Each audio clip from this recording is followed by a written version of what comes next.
folks, and welcome to a bonus episode stepping out of the historical chronology. In a couple of days, 22nd July 2023, a warship is going to be commissioned as USS Canberra. And as someone who lives in the Australian city of Canberra and takes an interest in things Navy related, I'm better qualified than many to put this relatively exceptional event in historic context. When the previous USS Canberra was commissioned in 1943, it was the first US warship to be named for a foreign capital. And the latest USS Canberra is going to be the first US warship to be commissioned in an allied country, here in Australia.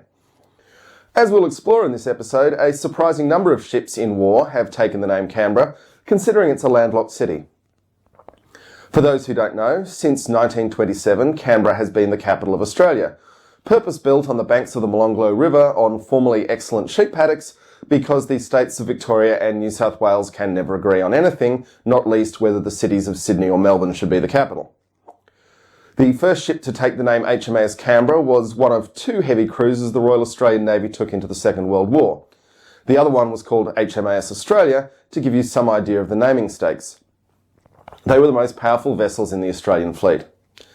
That ship was sunk by the Japanese in 1942 at the Battle of Savo Island, and makes a fair chunk of the iron in the Iron Bottom Sound off Guadalcanal.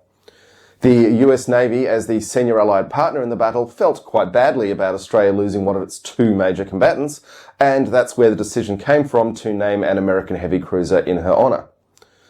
As an aside, the surviving crew of the first HMAS Canberra went on to crew the replacement heavy cruiser, HMAS Shropshire, and would take part in the slaughter at the Battle of Surigao Strait in 1944, where the US battleship salvaged from the bottom of Pearl Harbor concluded the very last line of battle warship engagement in history. There was rich historic irony for both Allied navies as the Japanese task force sank beneath those waves. So, in 1943, we have a USS Canberra, which would serve on and off with significant modernisations until 1970. In 1981, the second HMAS Canberra entered service, an Oliver Hazard Perry class frigate, and would continue until 2005. In the meantime, the British SS Canberra would achieve fame in the Falklands War as the Great White Whale. Entering service in 1961, she plied the passenger route from Southampton to Sydney. In the Falklands, she took the British 3 Commando Brigade all the way to San Carlos Water, where the Argentine pilots believed, thanks to her white paint, that she was a hospital ship and therefore not to be targeted. There were iconic scenes when she brought the soldiers home to Southampton on 11 July 1982.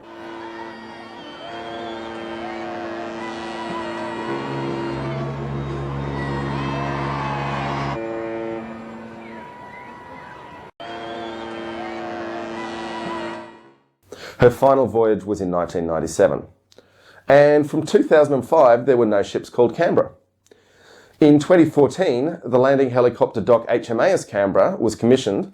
Somewhat ironically, given her namesake pedigrees, she is, at the same time, one of two largest warships in the fleet, a troop ship, and a helicopter carrier, with some potential to possibly embark F-35Bs in the future.